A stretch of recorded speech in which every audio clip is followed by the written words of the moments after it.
Certo, estamos aqui de novo para mais uma aula, dessa vez de história, na verdade mais uma aula de história. O conteúdo de hoje é o Império Luso-Brasileiro no século XVIII. O tema específico desse contexto é a mineração no Brasil e em sua importância tanto para o próprio Brasil, mas sobretudo para os portugueses. Tá, a bandeira real portuguesa, eu trouxe, evidentemente, para que vocês tomem noção do vasto império que Portugal tinha nesse contexto, na África, na Ásia e, sobretudo, na América, tendo como sua principal fonte de renda a colônia na América, que era o Brasil. Tá. Em 1640, o fim da União Ibérica e a ascensão dinástica da família Bragança, esta, segundo os historiadores, a família Bragança, provocou problemas, sobretudo de ordem financeira. Quais foram esses problemas? Eles foram obrigados a indenizar os holandeses depois de reconquistar Pernambuco, até então sob domínio holandês, sofrendo constantes ameaças da poderosa Marinha Flamenga, só lembrando que holandeses é sobretudo etnicamente na parte norte, e os flamengos na parte sul da Holanda. Mas quando se tratava de colonização, eles se uniam. Então os holandeses cobraram indenizações depois da luta na década de 1630, em que os portugueses conseguiram reconquistar Pernambuco dos holandeses. Tá. Em 1668, fim de uma longa guerra contra a Espanha, a qual provocou custos exorbitantes para os cofres reais. Vocês estão percebendo aí que cada vez mais a família Bragança se encontrou num contexto afundado em dívidas. Na segunda metade do século XVII, o reino português se encontrou em um novo cenário econômico, onde precisava competir com outras colônias produtoras de açúcar, principalmente inglesas, francesas e holandesas. Aí é um ponto extremamente importante para ser compreendido. O Brasil tinha como sua principal base econômica, evidentemente como colônia de Portugal, a produção da cana-de-açúcar. No entanto, ela tinha que competir agora com outros produtores de cana-de-açúcar. Os holandeses, por exemplo, eram os maiores distribuidores do açúcar na Europa e, obviamente, priorizavam quem?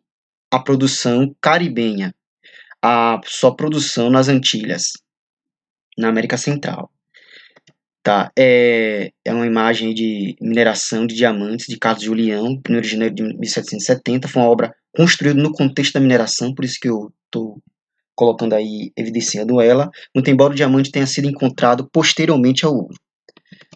Certo. Em 1690 foi descoberta uma quantidade significativa de ouro de aluvião, que é o ouro que é extraído na beira dos rios, no interior do Brasil, que por conta dessa descoberta passou a ser chamada de Minas Gerais.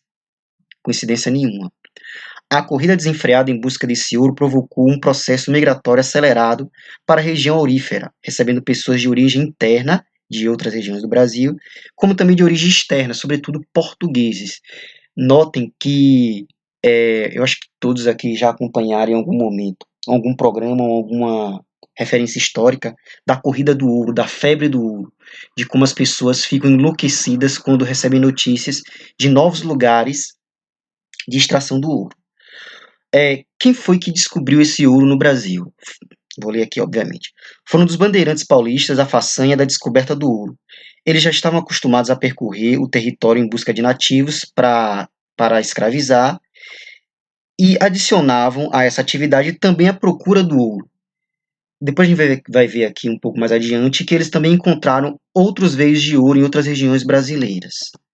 Tá, isso aqui só para vocês terem uma noção.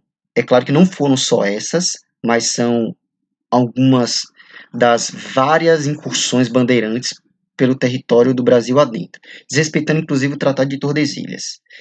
Descobriram, inclusive esse mapa aqui ele trata de maneira bem específica os locais onde os bandeirantes encontraram ouro no Brasil: Mato Grosso, Goiás e Minas Gerais.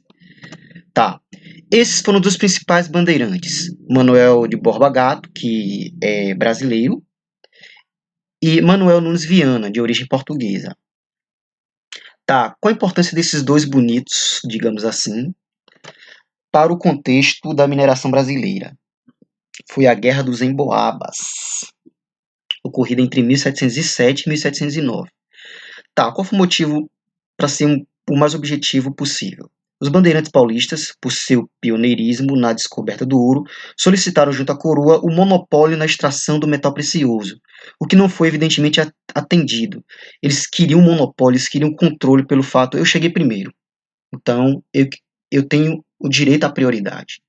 Logo, o fluxo de estrangeiros, por conta dessa negação, aumentou significativamente, desagradando seriamente os paulistas, que chamavam esses, no caso os estrangeiros, pejorativamente de emboabas. Se não estou enganado, é do tronco tupi. Em 1707, estourou a chamada Guerra dos Emboabas, como já foi citado, que durou até 1709, com a derrota dos paulistas. Em função da guerra, algumas mudanças foram implementadas pela coroa portuguesa.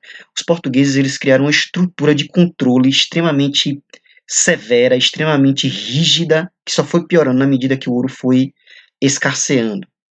Separou-se São Paulo, agora figurando como uma nova capitania, da capitania do Rio de Janeiro.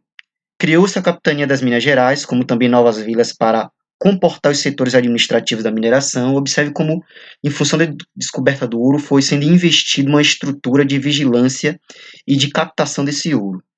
Muito embora derrotados pela coroa, os paulistas foram perdoados por uma notória conveniência, ou seja, não perdoou porque são bonzinhos, perdoou porque os paulistas, de alguma forma, tinham importância no jogo político, na extração do metal precioso. Eram os mais experientes para encontrar jazidas de ouro, sendo o perdão formalizado pelo governo da nova capitania, o Conde de Assumá, em 1717.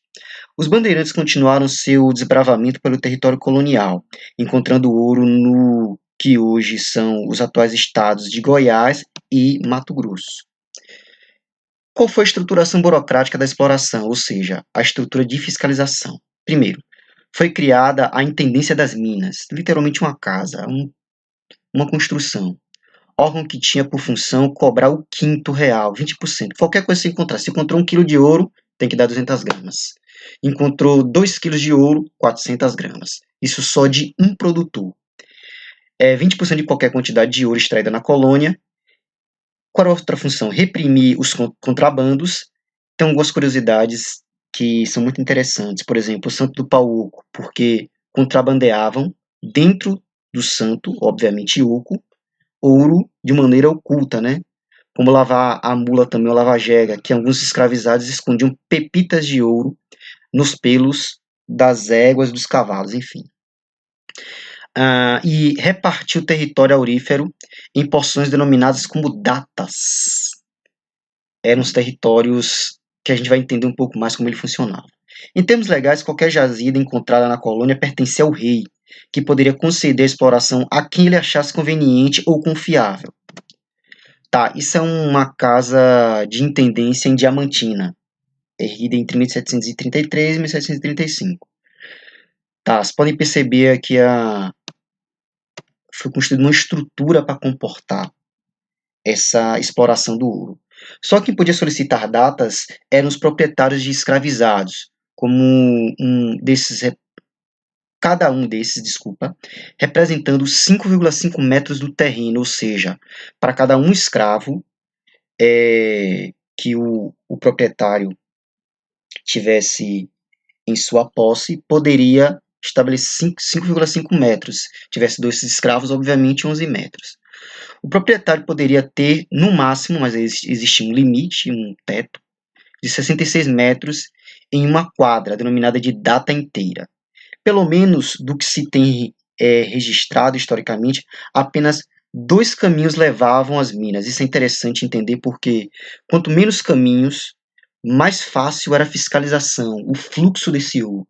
Obviamente, quando eu coloquei pelo menos o que se tem registrado, é porque, gente, o Brasil tem um histórico de corrupção. Então, poderia existir caminhos que não foram registrados, caminhos que eram utilizados para contrabandear? Com certeza. Só falta, obviamente, algum historiador pesquisar e comprovar a partir de critérios científicos do campo histórico. Ambos caminhos eram acidentados e se demorava, em média, 2 meses para chegar ao destino. Ou seja, a vida não era fácil na extração do ouro brasileiro. Esse aí é o quinto. Inclusive, vocês podem perceber que tem um brasão real. Boa parte desse ouro vocês vão entender que foi parar na Inglaterra, vocês vão entender como. Uma casa de fundição, isso é importante entender porque só a casa de fundição tinha permissão para derretimento e fazer os lingotes de ouro, porque é uma maneira também de fiscalizar e já separar o quinto destinado à coroa portuguesa, em ouro preto. Tá. Em todos os caminhos foram estabelecidos postos de registros. O que era isso? Que funcionava como fiscalizadores e cobradores de taxas sobre os produtos vendidos na região. Ou seja, o ouro fez com que o Brasil construísse uma estrutura extremamente vigilante, na verdade, os portugueses. Com o intuito de efetivar sua cobrança e evitar o contrabando, em 1720 foram criadas as casas de fundição, que vocês já viram ali, que só vieram a funcionar em 1725. Quanto ouro não foi contrabandeado até esse momento, até esse ano específico. Em Vila Rica, com a finalidade de transformar o ouro em barras timbradas, com brasão da família real, e quintadas, ou seja, já separado o quinto. Única forma autorizada de circulação do ouro no território colonial. Caso você fosse pego uma quantidade de ouro que não fosse timbrado, não fosse não tivesse a marca real, obviamente você já seria classificado como contrabandista. Principais mudanças. A descoberta de diamantes em 1729, no que então passou a chamar-se de Distrito Diamantino, Diamantina, o nome da cidade, levou a um endurecimento das medidas de fiscalização para evitar o contrabando da circulação de pessoas e mercadorias. Para evitar o contrabando e também da circulação de pessoas e mercadorias. A fiscalização foi muito intensa. As pessoas poderiam esconder o diamante ou o ouro nessas mercadorias. O ouro brasileiro salvou momentaneamente a economia portuguesa, como também impeliu uma maior ocupação do interior da colônia, antes concentrada majoritariamente no litoral. Incentivou a criação de outras atividades econômicas, como a criação de mulas no Rio Grande do Sul, como também a criação de gado, que era a base alimentar. Não coloquei aqui, mas já sabe que foi também uma das coisas. O declínio produtivo da mineração foi tão rápido quanto o seu crescimento. Em 1780, a renda já era menos da metade do que se podia obter no início da extração. Isso só fez piorar o nível de fiscalização, porque a família real não acreditava na diminuição, acreditava em contrabando, acreditava que essa diminuição era fruto de desvio. Nesse contexto ocorreu as chamadas reformas pombalinas. O ouro do Brasil propiciou várias extravagâncias por parte da coroa portuguesa, no longo reinado de Dom João V, com festas requintadas, construções e reformas arquitetônicas imponentes, como o Palácio Real de Queluz, que nós veremos daqui a pouco. E até doações de moedas de ouro aos pobres nas audiências públicas, se tem uma noção da extravagância. Ou seja, boa parte do ouro não foi utilizada para investir ou incentivar a economia portuguesa, sendo extremamente dependente da produção inglesa. As mercadorias inglesas invadiam o reinado português, fazendo com que, obviamente, todo esse ouro, na troca das mercadorias, fosse o principal destino do ouro brasileiro, os cofres britânicos, que até hoje está lá, viu, gente? Essa é a face do rei Dom João V, obviamente uma representação. Esse é o Palácio de Queluz, lindíssimo, né? Gasto com ouro extraído no Brasil. Parece até que eu estou, enfim, em Sintra, uma cidade portuguesa. Esse é o Marquês de Pombal. O Marquês de Pombal, ele chega digamos, ao círculo do poder real português com a morte de Dom João V e a ascensão ao poder de Dom José I. Eu vou ler exatamente o que eu tinha falado anteriormente. Com a morte de Dom João V, assumiu o poder Dom José I, em 1750, tendo como seu principal ministro Sebastião José de Carvalho e Melo. Futuramente, em 1770, porque de imediato não ganhou o título de marquês, ganhando o título de marquês, o que ficou conhecido como Marquês de Pombal, porque é uma cidade também. Seu nome ganhou destaque no momento de crise catastrófica. Vocês vão entender por que dessa catástrofe, que é ligado, obviamente, a um evento natural. A capital portuguesa, Lisboa, foi a cidade mais afetada por um terremoto ocorrido em 1º de novembro de 1755. estudos atuais calculam que o tremor pode ter alcançado 9 graus na escala Richter, escala que vai até 10. Só lembrando que para cada mudança de nível, ou seja, de 1 para o 2, são 10 vezes mais fortes. Ou seja, do 2 para o 3 mais 10 10 vezes, até se multiplicar num nível de destruição extremamente cataclísmico.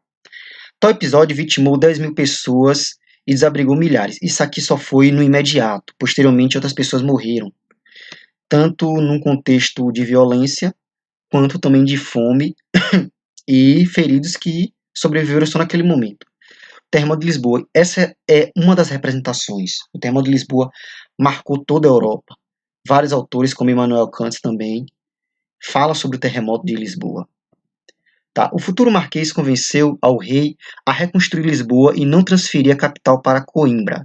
A partir desse episódio, o ministro passou a ser o real governante de Portugal. O que significa dizer isso? O rei era, de fato, o que estava no poder, formalmente, mas quem executava, quem de fato exercia influência, era o Marquês de Pombal. Nesse período, Pombal implantou várias reformas na metrópole e nas colônias. Eu vou falar objetivamente nas colônias. Quem quiser estudar depois quais foram as reformas na metrópole, fica à vontade. Nas colônias, especialmente no Brasil, obviamente aqui dava mais dinheiro, extinguiu e criou novos órgãos centralizando ainda mais o poder, fiscalização. Estatizou as capitanias, que eram administradas por particulares. Tinha algumas capitanias que eram administradas por particulares. Transferiu a capital de Salvador para o Rio de Janeiro e levou o Brasil à categoria de vice-reinado.